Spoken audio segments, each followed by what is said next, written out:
Support for The Art of Sway and all the shows on the Marketing Podcast Network is provided by ActiveCampaign. If you are looking for a way to grow your business, you need to check out ActiveCampaign. It is a powerful marketing automation platform that can help you to increase your sales, improve your customer service, and build stronger relationships with your customers. With ActiveCampaign, you can create and send email campaigns, manage your leads and customers, create landing pages, set up automated workflows, and track your results all in one approachable platform. ActiveCampaign has over 10,000 five-star reviews on G2 from happy users. Preview Me is one. They're a B2B software company that uses ActiveCampaign to send their prospective customers highly visual and personalized emails as they progress through CRM stages such as completing a demo. This has increased their click-through rates 96%. If you are serious about growing your business, you need to check out ActiveCampaign. Try it today for free and see how it can help you to achieve your goals. For a limited time, ActiveCampaign is offering Art of Sway listeners a chance to double your contacts for free when you sign up at activecampaign.com/activate. That means if your email list has 10,000 contacts, you only need to pay for 5,000. Or you can pay for the 10,000 and get an extra 10,000 totally free. Personalize your customer experience, but do it with automation, just like 185,000 businesses have at ActiveCampaign. Go to activecampaign.com/activate to sign up today. That's activecampaign.com/activate. Terms and conditions apply. Welcome to The Art of Sway, the podcast that uncovers the power of influence and its impact on all areas of our lives. I'm your host, Danielle Wiley. Each week, we'll explore the many facets of influence through candid conversations with industry insiders, from brand marketers to social workers, educators, leaders, and more. Let's dive in. Dr. Michele Tugade is a professor of psychological science on the William R. Kennan Jr. Endowed Chair at Vassar College. She teaches courses in the fields of health psychology and social psychology.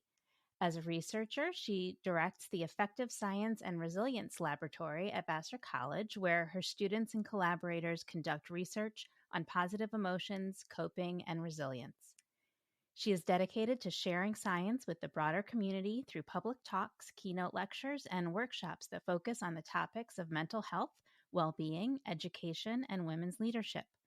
On a global scale, she has taught undergraduate and graduate medical students as a visiting professor at the University of Global Health Equity in Rwanda, Africa. Dr. Tugade has worked with a number of organizations, including NASA, Apple, the Robert Wood Johnson Foundation, and the United Way. You can find more information about Dr. Tugade's research by reading her published articles and her book, The Handbook of Positive Emotions, as well as her column, Everyday Resilience. Her research has been featured in various media outlets, including NPR, The New York Times, Huffington Post, Psychology Today, CNBC, and many others. I have known Michele for a long time. We met as undergrads at Vassar and have stayed connected ever since. I think Michele is the only friend I have from Vassar who is actually working in a career that is related to her Vassar major, and I am so glad that she is. Her work on resilience and joy is so impressive and useful and provides just so much to the world. I have learned a ton by following her work throughout the years, and I hope you get just a piece of that from this fascinating conversation. Enjoy. Hi, and welcome. And I'm so happy to have you on. This is very exciting to me. So we've known each other a long time, since we were teenagers. Exactly. Crazy. So we met at Vassar in undergrad, and then I was just telling our producer that it's kind of crazy because we both ended up in Ann Arbor after graduating, me for like random reasons, but you were getting your Ph.D. at the University of Michigan, and so we reconnected. And here we are again. And here we are again.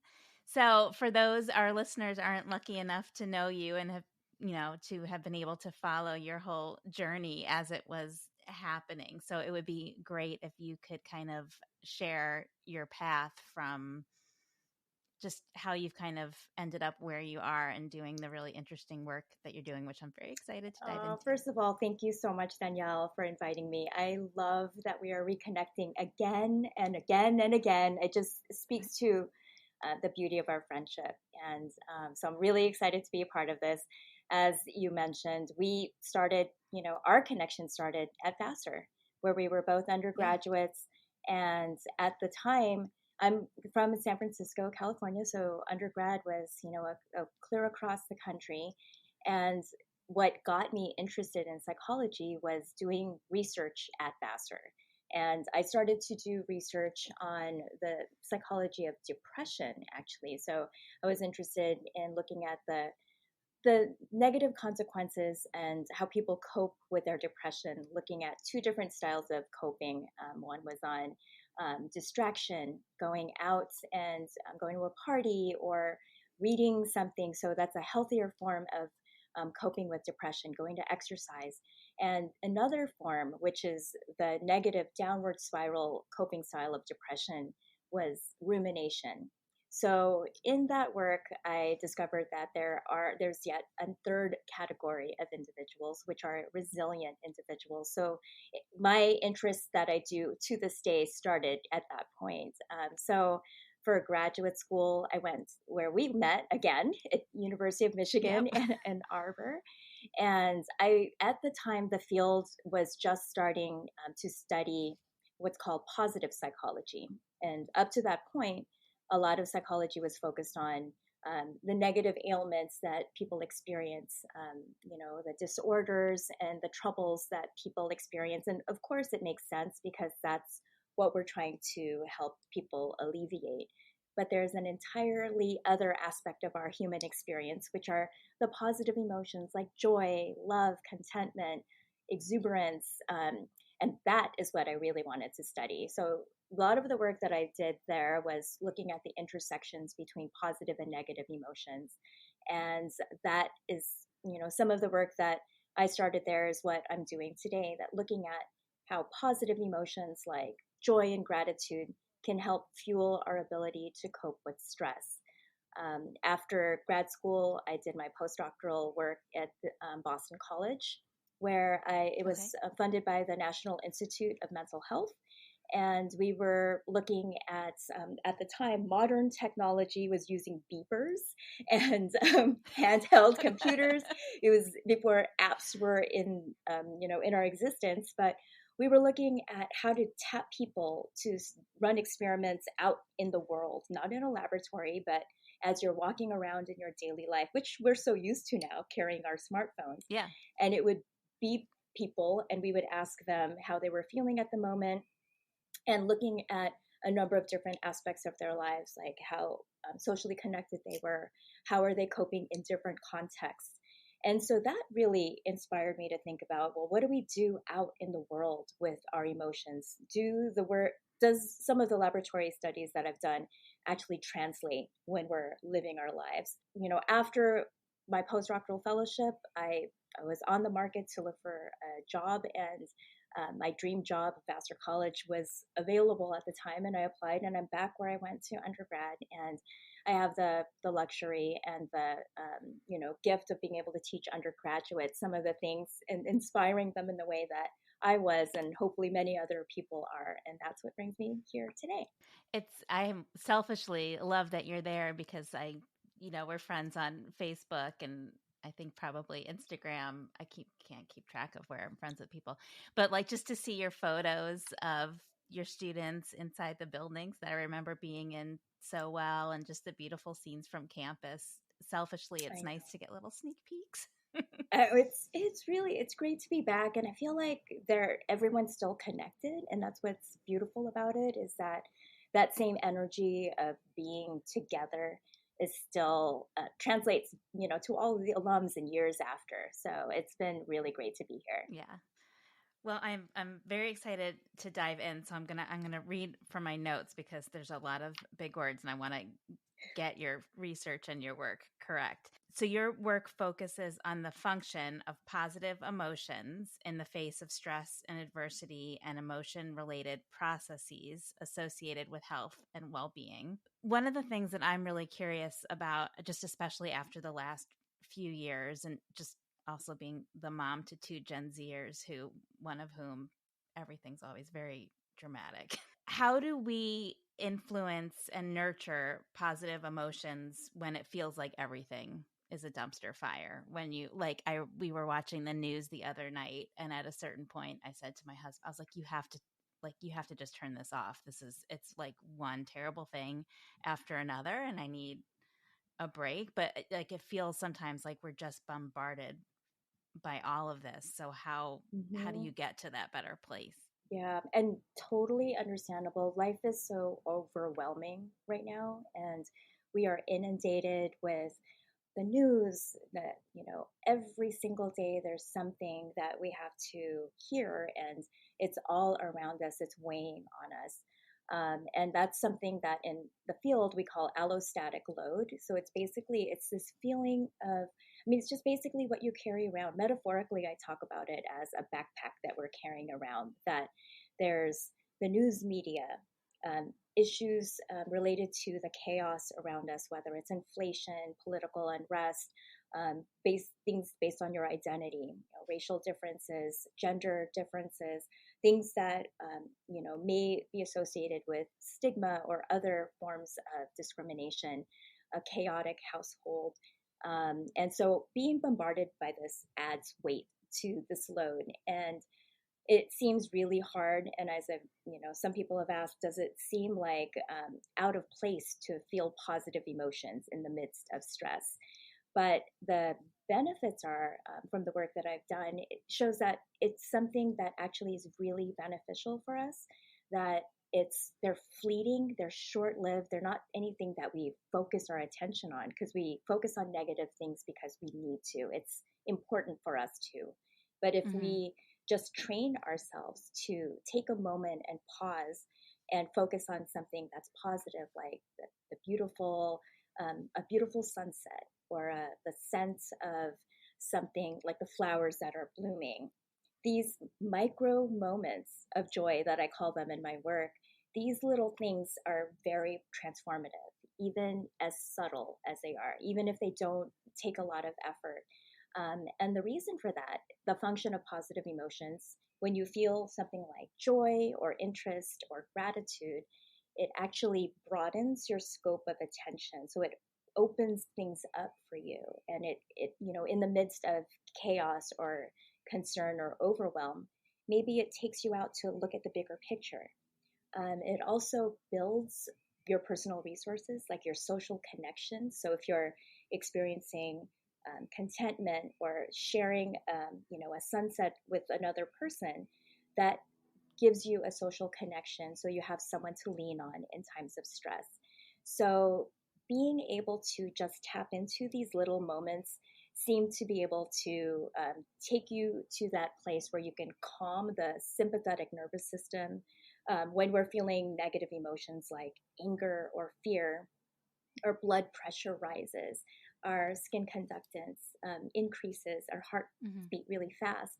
And that zones us in on something. But what positive emotions do is they calm you down. It increases what's called the parasympathetic nervous system, where you need that time to replenish. You need that time to rest and breathe and have just this moment. So these little moments that we've been able to do in some of our work with an app called Happify Health, where we train people to just do little activities like savor a pleasant meal, do a random act of kindness, appreciate a gift that someone gave you. So we'll just tap them several times throughout the day. Research shows that if they do that just 2 to 3 times a week, which is what's recommended, levels of depression, anxiety, and loneliness decrease by 25%, and levels of resilience increase by 21%. And Is it this, just doing that? Like, is it just having the great dinner and seeing mm-hmm, the sunset, or is it having the dinner and like acknowledging it and noticing it and kind of marking it, not necessarily mm-hmm, writing it down, but yeah, like taking a moment to yeah. mark that moment in time? I think that's a great question. It's the moment that you sit with it, and it could be in a flash, Uh-huh. but just saying, wow, look at what this meal brought to me today. Like, I have something to eat, or that smells wonderful. And we go. There's so many things in our environment that's positive that we don't even notice, because we're just going around every day reading as quickly as we can. But if we give ourselves just a moment. I do this exercise when I do like mindfulness types of workshops where I say, notice 5 things in your, it's called the 5, 4, 3, 2, 1 exercise. Tell me 5 things that you see in your environment. Tell me 4 things that you hear. Tell me 3 things that you smell. Tell me 2 things that you, what was the other senses? Taste. Taste 1 thing that you taste. So you go through all of the different senses, and that gives you a moment to just have appreciation for what you have at that moment. So exactly thinking about just sitting, pausing, having a moment of reflection. These have been shown to help downregulate the sympathetic arousal that we feel, so that when you calm and replenish, your body's actually restoring itself. It's calming the wear and tear on our bodies so that we can be healthier in our everyday lives. And then you actually just had an article come out in Psychology Today about the joy and wonder of connecting with nature, which seems to be a big part of everyone who I work with will laugh because I'm obsessed this week with the turkeys in my yard. We're Oh, being of overrun course. by turkeys, and there's a tom turkey and the hens, and like I'm spending a lot of time communing with the turkeys and observing their behavior. And reading that article this morning when you sent it over, I was like, it made a lot of sense to me. I mean, I don't know if that's what you meant about connecting with a non-human Mm-hmm. animal, because I'm not really like petting the turkeys. I think they'd bite my head off. But like, there's just something about noticing what's going on, or seeing the little chipmunks coming out of Yeah, hibernation and doing right. their thing. And Mm-hmm. It's an appreciation that we are in an environment with other living beings, even plant life. There's a universe of existence around us, and it gives us greater appreciation for what we have, and it gives us kind of a broader perspective about what we're doing in this world, and it also allows us to protect the environment a bit more. And just by doing that, it sharpens our cognitive capacity, allows people to have more restful sleep. It brings greater social connection. So there are a lot of little benefits, and the research shows that even if you can't be out in nature, although it's recommended having at least like 15 minutes or 10 to 15 minutes just be outside. If you can't, having a picture of nature or having a window in your environment is really healthy for people who are in the hospital, for example, who can't be outside. yeah. And nature allows that moment of reflection, and they call it a liminal space where you're just kind of in the next step. So there's a possibility. It inspires feelings of hope, so that you're not just muddled with the everyday busyness and stress that you might be experiencing. I love it. That turkey that I've been looking at, I don't know if he knows how helpful. Where do you have the turkeys? Are they just out and about in your? They're in my yard. Oh, It's wow. Don't get me started. It's turkey mating Of season, course. which I now know way too much about because I like became fascinated with them. And we have this one, like the toms kind of duke it out, and then one of them takes over the area. So we have this one who I named Kramer. And then there's a bunch of hens because they can mate with up to 10 of them. And the tom makes that gobble, like the crazy turkey gobble sound that you might be familiar Hmm. with. But he wakes us up every morning now with his crazy gobbling. He's been pounding on our patio door He's trying now to get part in. of your family environment. Yeah. But it's like, I don't know, it's just a special thing. One of the reasons we moved back to Ann Arbor was because I missed the seasons, and it's Hmm. just nice to kind of see nature changing. And it's I not know. just the leaves suddenly appearing on the trees. It's turkey mating season and everything that comes with that, and different birds showing up. Oh, that's And the beauty of it. I think, yeah, you get to hear all of the different cycles of life, and it's constantly, even in the winter, even though it feels like nothing's happening, there's a lot happening underneath. And so it's yeah, like preparing for the next, emergence and blossoming. yeah.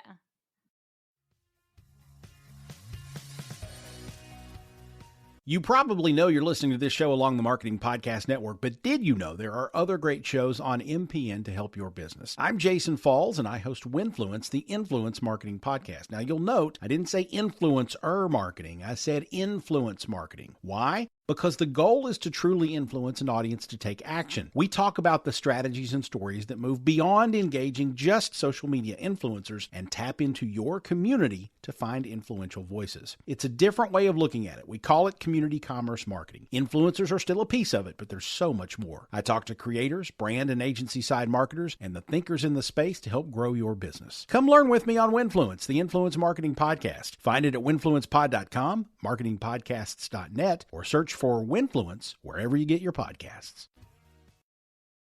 Yeah. There's a bunch of, I know you have the happiness at Happify, Mm-hmm. is that what it's called? Which we'll link on the show notes, the blog post.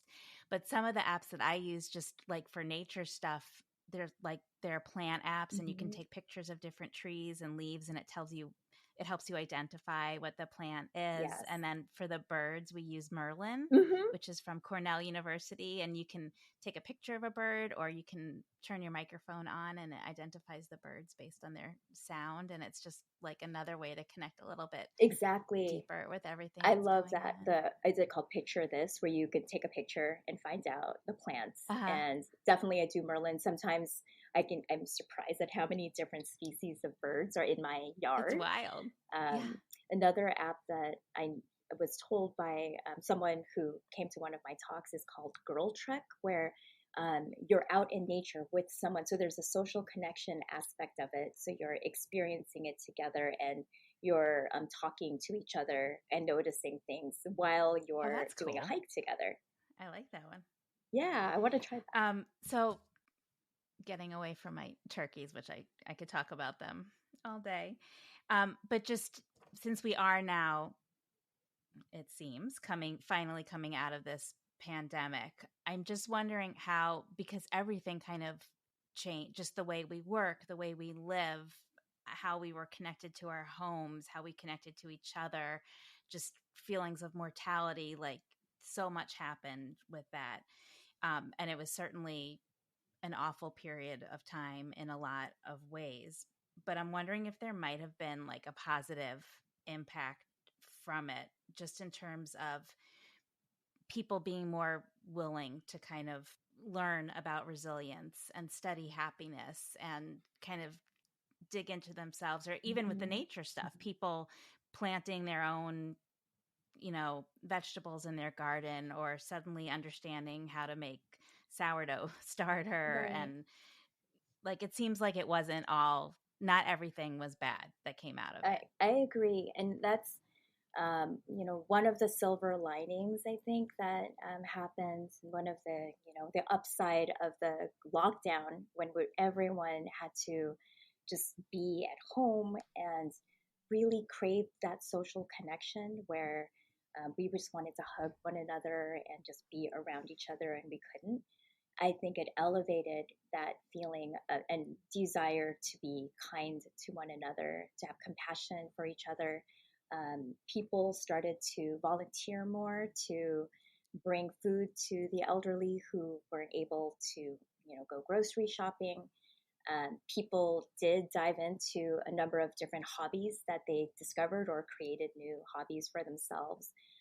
During pandemic, we did see a rise in a number, stress quadrupled, but people really needed to connect. And I think there was people gravitated to learning about resilience a bit more, and they were open to vulnerability. I remember giving, webinars with corporate executives who, for the very first time, we were in their homes with their families, and it was an opening up and allowing to just be open with one another. So it, releases, appreciation for other people's struggles, and people were more altruistic because of it. And I think one of the biggest things was that compassion was on the rise. And compassion is this desire to minimize the suffering of other individuals, to recognize their pain and concerns, but doing something for people, not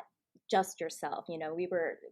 what you might expect during a high threat situation is competition, where we saw that kind of earlier on with all the toilet hoarding paper of resources, toilet paper, etc.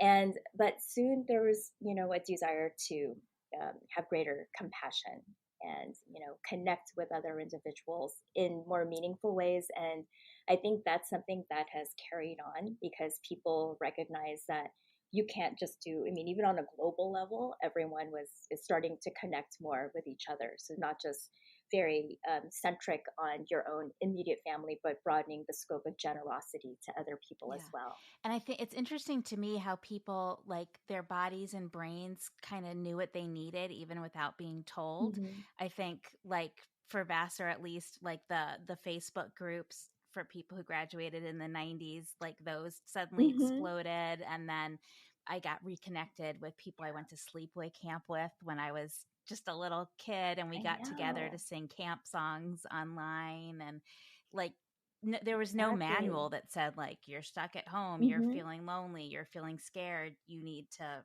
reconnect with people from your past. But it was like our bodies and brains knew to do that, which was kind of wild. I think so. Exactly. It was almost instinctual to when we were forced to not connect. It releases, I think what was happening is it releases this hormone called oxytocin, which is this craving to connect. And really, it signals to our bodies that we are social animals, that we have to be with each other. We can't be completely isolated forever. And so we got creative. And I think that was one of the great things, is that everyone thought of different ways to connect, like virtual happy hours and these Facebook pages. They're still continuing, right? So it's almost that everyone that is something that people are reflecting back and looking forward. I think another benefit is the intergenerational connections that we're seeing, is that the young, my students were teaching me how to do Zoom, or they're teaching older adults, how to manage the internet and, all the technology, whereas older individuals are saying, we've lived through similar forms of adversity, and here are the tools that we use. So there's a lot of benefits that happen because of it. But so getting to like the darker side of it, there definitely was that loneliness. And I keep hearing this.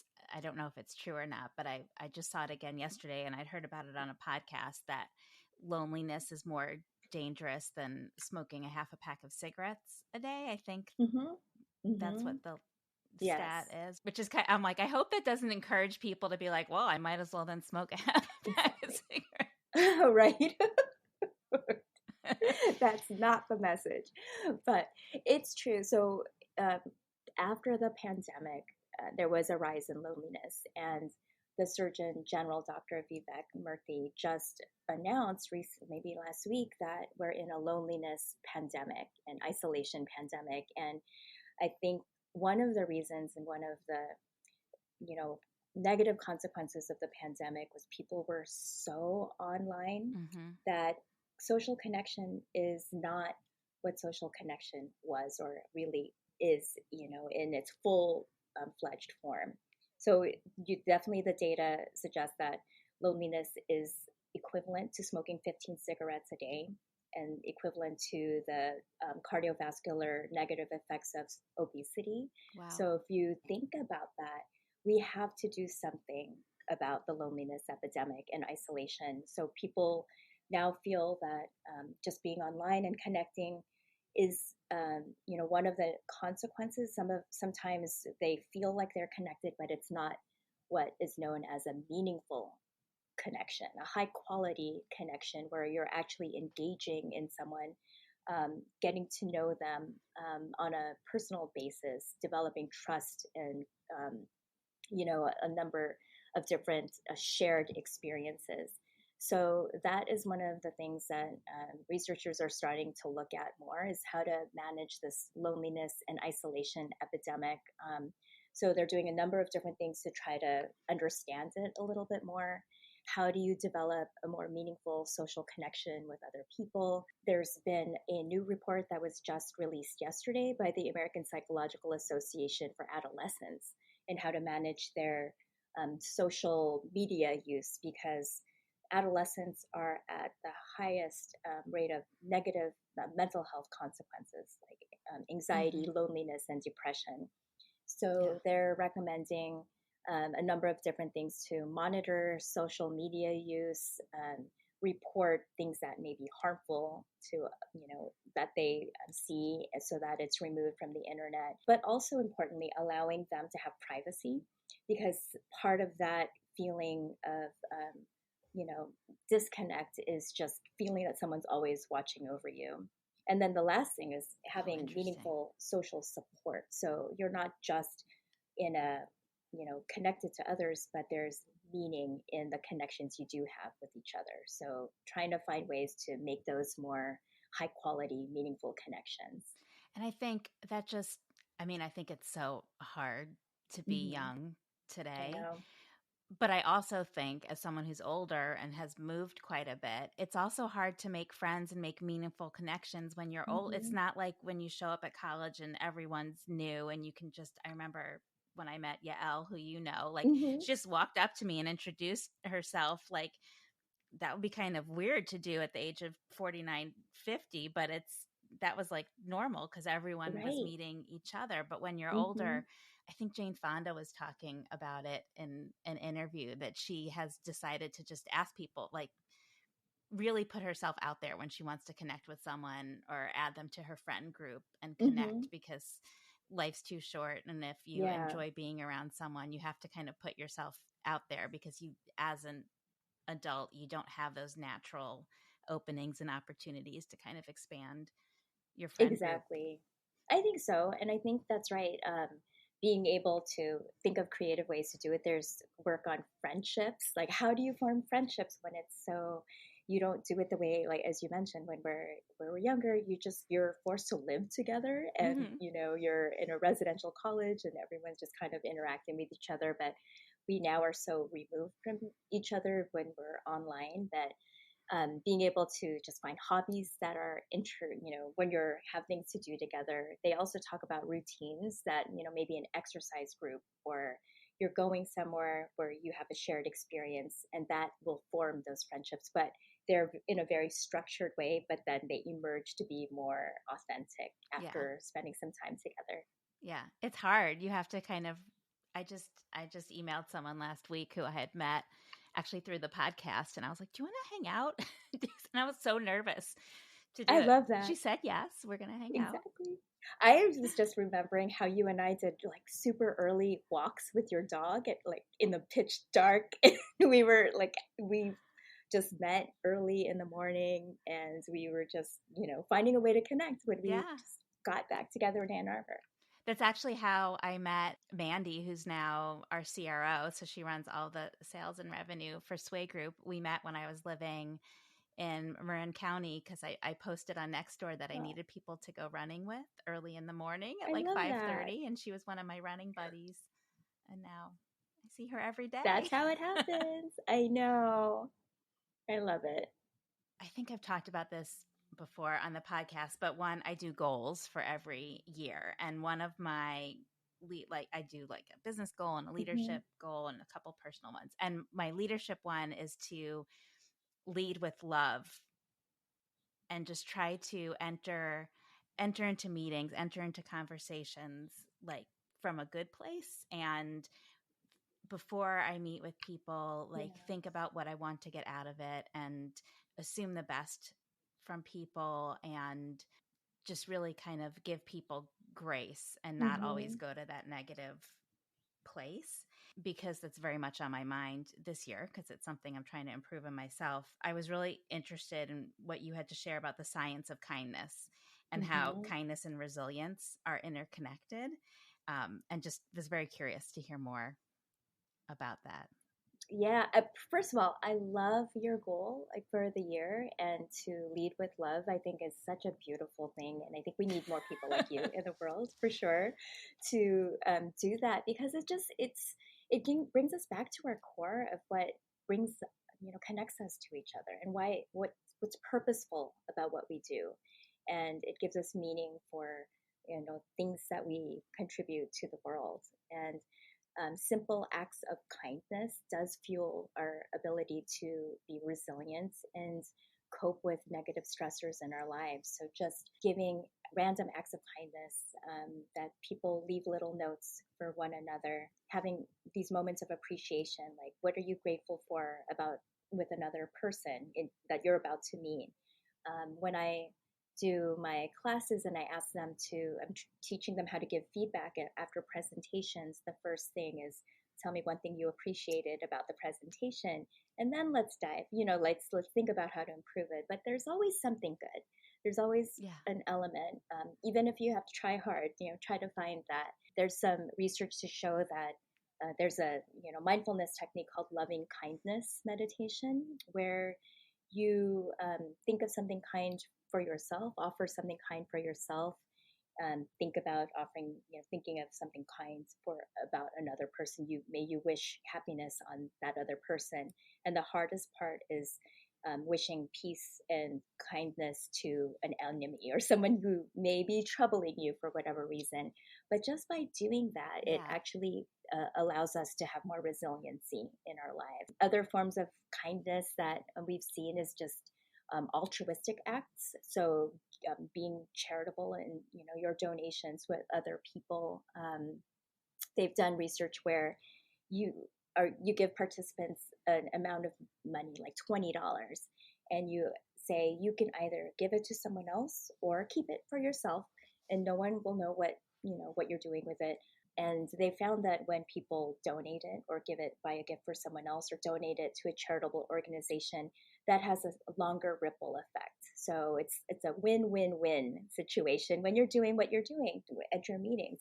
You feel great, the person receiving the kindness feels great, and that person will feel great and transfer it to another person. So it really is something that accumulates over time in this kind of a ripple effect. So, and in that way, I think just these little acts of kindness, you can find something to say to someone, think about it for someone, and then that should help, build a better team, I think, overall. So I love that you're doing that. I'm not going to lie. I mean, it's sometimes difficult. Mm-hmm. It's sometimes very difficult, but it's nice I try to look at my goals a lot. So even when I'm not doing the best job at it, I see it there and I try again. And it's a good, I like when my goals are a challenge. It's a good reminder. Exactly. It's not always, I mean, and it also is, sometimes you need to step back, and it's not always like be kind all the time. Sometimes you need to kind of focus on what needs to be addressed at that moment. But allowing that I think is a great way to start to just set the mindset. It's a resilient mindset basically that you're trying to develop for yourself and your team. I'm glad I'm on the right track. I love it. So this season is season 3, and we're ending each episode with the same question, which is we're asking all of our guests to share a woman who has inspired them in their life or work. Mine, the woman who continues to inspire me, is my mom, Teresita Tugade, Tessie to her, her friends, Auntie Tessie to my cousins, and Mama to me. She is a quintessential positive individual. I think I get a lot of my positivity from her. We used to, when we grew up, she and my late father posted poster board signs all over the house with positive affirmations like be happy, shoot for your dreams, with things we saw. And she arrived in the United States at the age of 25 herself, alone. Her family was still in the Philippines. And so that exemplifies, courage and, just risk taking that I think is so fantastic. And she then, her family, she brought she was the first one, and the rest of the family joined in.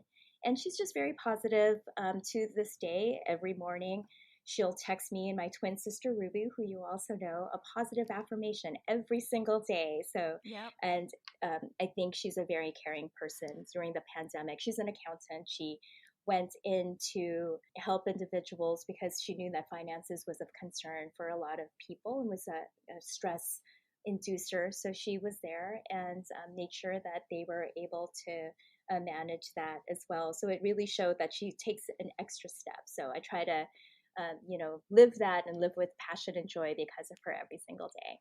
I love it. And I was going to say, before you mentioned Ruby, I was going to be like, I know 2 of her kids, and it seems like she did a very, very good job because you're both thank you. happy and bring so much joy to others. And it helps to have great friends like you, I have to say. It's a love fest. Exactly. Well, this was great. I'm so glad we were able to catch up, and I can't wait to make it back to Poughkeepsie. We've missed too many reunions because of life and pandemics and all of that. So just another 2 years and I can see you. Me too. And I need to make my way back to Ann Arbor. Yes. Also, anytime. Right? We have a guest room with turkeys and right. Can't wait. You are welcome anytime. Aw, same. Well, thank you so much. This was great. Thanks, Danielle. Thank you so much. Thank you for listening. Don't forget to like, share, and subscribe. Please check back next Monday for a new episode featuring marketing conversations through the lens of influence. I am your host, Danielle Wiley, and this is The Art of Sway.